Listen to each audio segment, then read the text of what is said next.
E a gente começa falando sobre dinheiro, saúde financeira. Aquela dívida que você está arrastando, aquela lista dos famosos gastos de início do ano, como IPVA, IPTU, matrícula, material, uniforme, contas fixas, contas extras do cartão de crédito, você que gastou bastante com as férias, com as comemorações de Natal e Ano Novo. Vamos ver como é que a gente vai dar conta disso tudo, né? As palavras de ordem para quem quer sair do sufoco no início de 2021 são planejamento, negociação e contenção de gastos. E para nos ajudar com esse assunto, eu converso com a advogada, mestre em processo civil, doutora Bruna Kusomoto. Doutora Bruna está aqui via Skype. Como vai? Seja bem-vinda. Obrigada, tudo bem? Muito prazer estar aqui novamente. Para a gente é um prazer também e é uma grande oportunidade, Bruna, porque eu entendo que tem muita gente, infelizmente, endividada, né? A gente já veio de um final de 2020 de muitas dívidas por conta da pandemia, né? A coisa foi se arrastando e tem muita gente sofrendo muito dessas consequências e tem também esses gastos de final do ano. Aí é que a gente precisa entender o que fazer. A primeira palavra ali era negociação. A gente precisa aprender a negociar. É possível negociar? Bom, a primeira palavra o seu desejo é negociar, né? Mas a primeira palavra é planilhar. O que é isso? Eu preciso colocar numa planilha qual é o meu custo de vida, quanto eu ganho e quanto eu devo e para quem eu devo. Qual é o tipo de dívida que eu tenho? Por quê? Porque a partir dessa planilha eu consigo verificar qual é a primeira dívida que eu vou pagar, qual é a dívida qual tem maior juros, né? Ou qual eu posso segurar um pouco, que não vai me trazer o tamanho prejuízo. Então, a primeira palavra é planilhar. As pessoas precisam criar o hábito de colocar num papel qual é o custo e qual é o valor. Tem muita gente, Cláudia, que não sabe quanto deve. Que não tem nem noção. Fala, nem sabia que eu devia para essa loja. Aí quando vem uma cobrança, fala, é verdade, lembrei daquela dívida. Então, é por isso que é importante colocar no papel, para depois começar a renegociar. Porque a partir desse momento, eu consigo saber como eu vou pagar uma dívida. Porque quanto sobra do meu dinheiro, pagando o meu custo de vida, um custo essencial, e aí, desse valor que sobrar, eu falo, agora eu vou negociar. E aí começa. Qual é a primeira? Todo mundo faz essa pergunta. Qual é a primeira dívida que eu pago, doutora? Primeira dívida é a dívida que tem o maior juros, índice de juros. E geralmente é cartão de crédito, cheque especial. E aí vem aquele desespero, né, Cláudia? Que todo mundo sabe por quê? Porque final de ano todo mundo quer dar um presentinho. E aí, ficou difícil esse ano, mas não custa nada, vou parcelar um pouquinho e aí eu consigo. Só que de pouquinho em pouquinho, quando vem a fatura em janeiro, chega um montão. E aí qual é o grande problema? Não consigo pagar. E começa aquela bola de neve, novamente, da vida financeira. Por isso que é tão importante planilhar. E se você chegou, né, nesse ponto de não conseguir pagar o cartão, aí vem a palavra renegociar. Por quê, Cláudia? Os juros do cartão é extremamente alto. Chega a 300% ao ano. Então, você imagina você pagar um juros ao qual é juros sobre juros. Então, aí eu posso dar umas dicas para vocês se vocês estão nessa situação. Por quê? Se você não consegue pagar, você vai pagar o mínimo do cartão, não esqueça que em cima do que sobrou, vai incidir um juros de pelo menos aí de 15% a 20%. E se você renegociar essa dívida, por exemplo, e colocar mais juros, vai ficar algo impagável. Então, por que é importante você parar e conversar com o cartão de crédito? Fala, olha, eu preciso renegociar esse débito. E aí, quais são as dicas? Verificar não o valor dessa renegociação, porque muitos dos erros dos brasileiros, Cláudia, é achar que olhar só o valor da parcela e não olhar a taxa de juros aplicada, o custo efetivo daquele contrato que vai ser aplicado na sua dívida. E aí, você, por exemplo, você olha e fala, R$500, R$1.000, só que você está triplicando a sua dívida. Então, é importante olhar a taxa de juros, não só o valor, tá? E principalmente, se vocês não conseguirem pagar e nem renegociar, com a parcela da renegociação, vocês não forem impossível para vocês pagarem, não renegociem. Fique devendo, crie um fôlego, fala para o banco, fala, olha, eu quero pagar, mas agora eu não consigo, vocês podem esperar pelo menos 3 meses, pede carência. Gente, o não, todo mundo tem. O não é a única coisa que eu sei que eu tenho. Agora o sim, não custa tentar. Tem que ligar para o banco e tentar renegociar. Agora é legal você ter falado isso, tem que ligar para o banco e tentar renegociar, porque às vezes as pessoas ouvem e falam assim, então eu não vou pagar, a doutora Bruna disse que é para eu não pagar. Só que não pagar deixa a pessoa com o nome sujo, não é isso? Exatamente, quando você não paga, você tem um risco, e é um risco que vai acontecer, porque isso é automático dentro do banco, tá? Você vai para a inclusão dos maus pagadores, ok? Isso gera inúmeros prejuízos para vocês. Só que aquilo que eu volto a dizer, quando você liga para o banco e você pede uma carência, o banco pode fazer esse acordo com você, porque para o banco é interessante ele receber, não é interessante ele deixar você com o nome sujo e simplesmente tentar cobrar de você de todas as maneiras possíveis, por exemplo, chegar ao ponto de ir para uma esfera judicial. Não é interessante, é custoso para o banco e é muito demorado. Então, às vezes, vale muito mais a pena te dar uma carência de 2 ou 3 meses e aí fazer uma renegociação. Isso vale a pena. Então, mas o banco não é adivinha. O banco precisa que você ligue, porque a responsabilidade de pagar é sua, é do devedor. Então, liga para o banco e fala, olha, eu não recebi o 13º, por exemplo, tive meu contrato suspenso ano passado, então não consegui pagar todas as minhas contas essenciais, eu estou pagando isso primeiro, por exemplo, conta de luz, de água, que é essencial para eu sobreviver, e agora eu estou tentando reorganizar minhas dívidas. Liga para o banco e explica a sua situação. Expõe as suas vulnerabilidades. O banco pode falar não ou sim, mas o não eu já tenho. Tenta. E pode te falar a verdade? A maior parte dos bancos estão renegociando. Mas eu vou dar uma outra dica. Não fique só no telefone. Eu sei que todo mundo fala, ai gente, distanciamento social, vamos tentar ficar em casa. Mas existem alguns assuntos que é necessário você conversar direto com o gerente, não só com a operadora, com aquela telemarketing, sabe? Tem alguns tipos de dívida, algumas situações que é bom você conversar com o seu gerente e expor, porque ele vai tentar lutar por você. Lógico, tem muito gerente, infelizmente, que ele só quer te vender.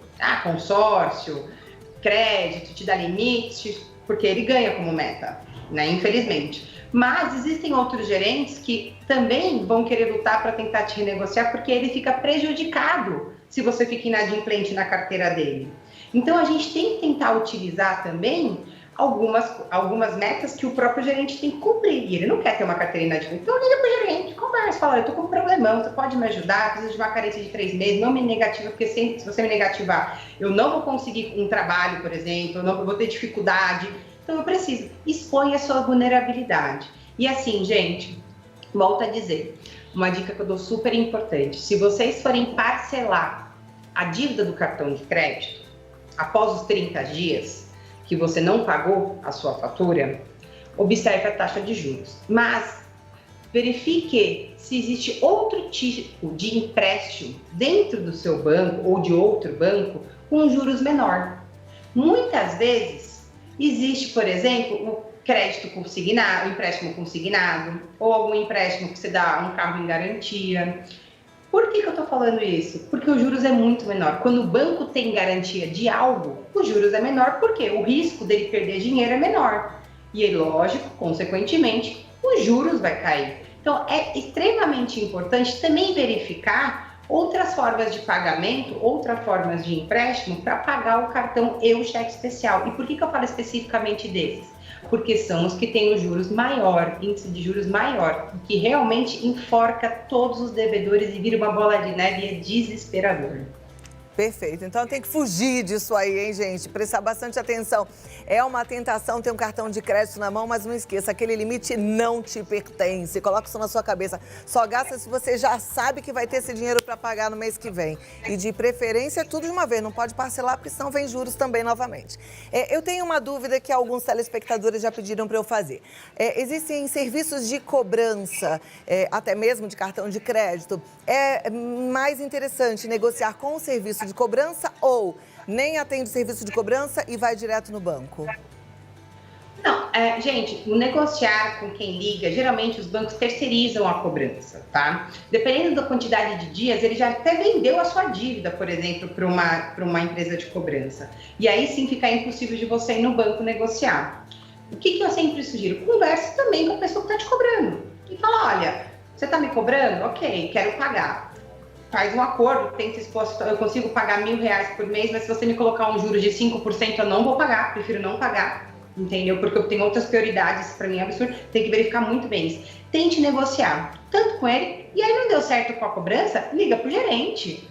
Entendeu? Não existe limite. Ligue para todo mundo. Se você tem alguma circunstância, pessoas que você pode procurar, procure. O não você já tem, parta desse princípio. Maravilha. Tá? Bom, eu vou te pedir 2 minutos, a gente já tem outras perguntas, outras situações e eu volto para toda a turma continuar entendendo como começar 2021 mais aliviado, sem dívidas, tá bom?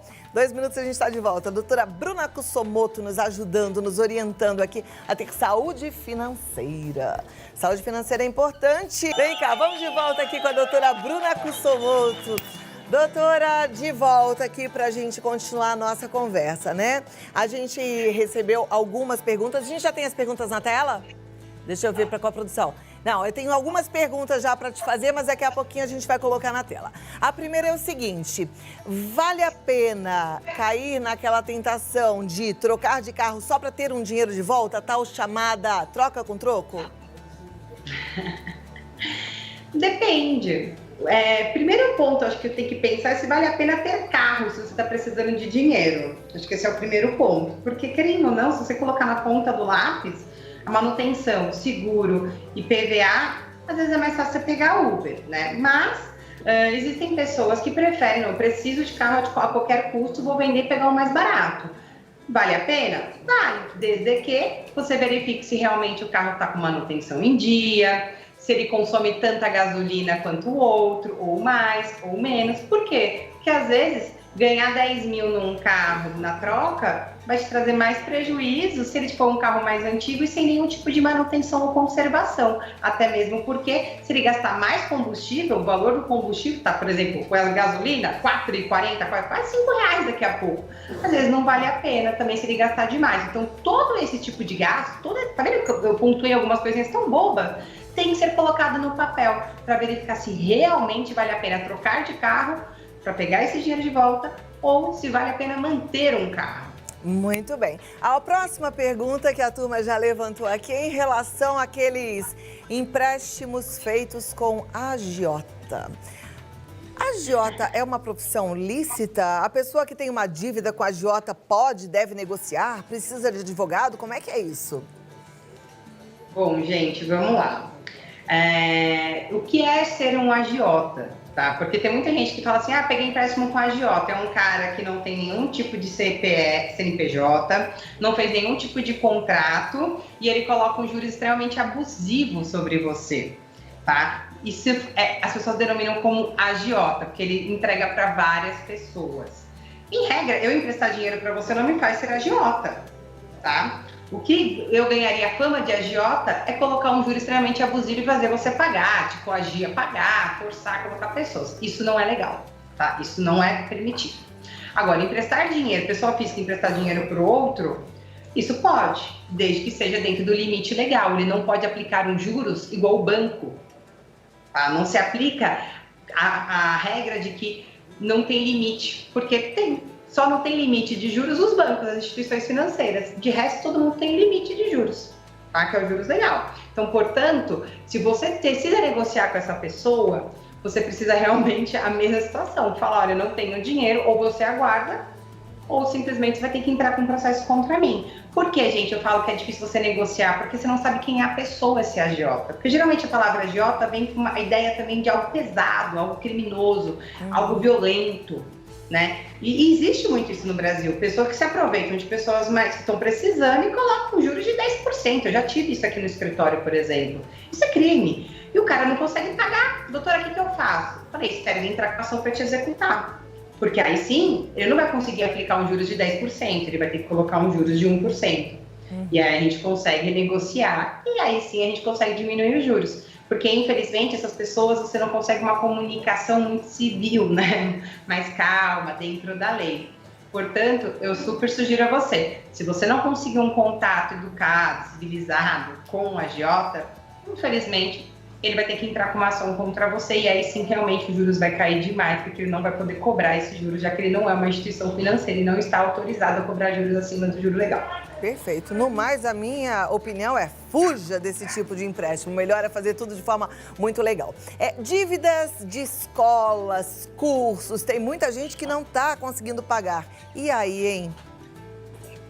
Gente, esse é um grande problema. É um grande problema que está acontecendo. Por quê? Se fosse isso até o ano passado, no meio do ano, eu ia falar, gente, segura para no começo do ano você renegociar, porque até então o colégio não pode te tirar do colégio porque você está inadimplente, certo? No entanto, para você fazer a matrícula do seu filho, ele exige que você faça o pagamento, ou parcele e renegocie, tá? Então, gente, a dica que eu dou para vocês: não pegue empréstimo para pagar colégio, por favor. Isso não é algo que é de vida ou morte. Eu sei que é o estudo dos filhos de vocês, mas não é algo de vida ou morte. Não vale a pena os juros que você vai pagar para pagar um colégio dos seus filhos. Tá? O que eu sugiro é, sente com o colégio, faça um parcelamento, renegocie, fala, eu preciso parcelar, eu preciso uma carência, porque o ano para mim vai começar agora, então vai entrar um dinheirinho. Por que eu tô falando isso? Não vale a pena. Ou mesmo, gente, troca o filho de colégio. Pelo menos esse ano, até as coisas voltarem ao normal, né, pra gente. Porque não vale a pena. Tem muita gente que começa a renegociar, paga a primeira. Tem muita gente que faz isso, tá, Cláudia? Faz uma renegociação, paga a primeira matrícula, paga a primeira mensalidade e para de pagar depois, para depois renegociar lá na frente de novo.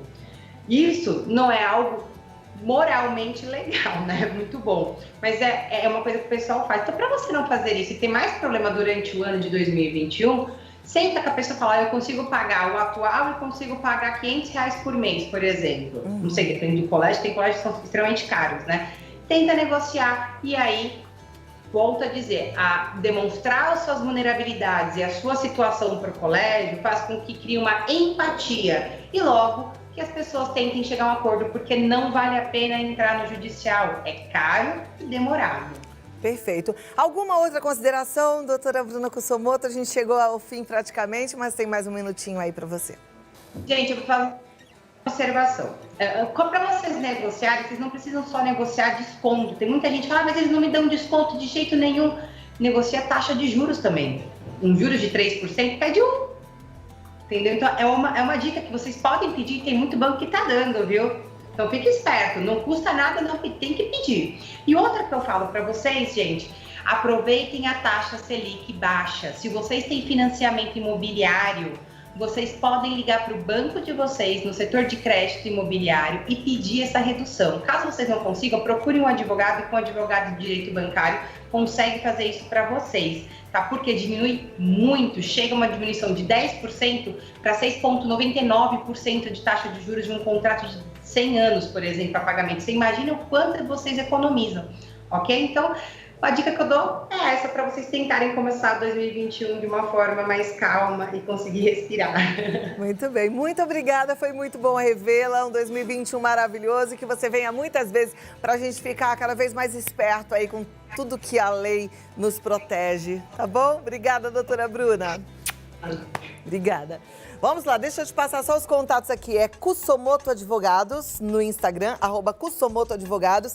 E o telefone é o 11 2295 2993. Aí você já pode tirar outras dúvidas também, tá bom?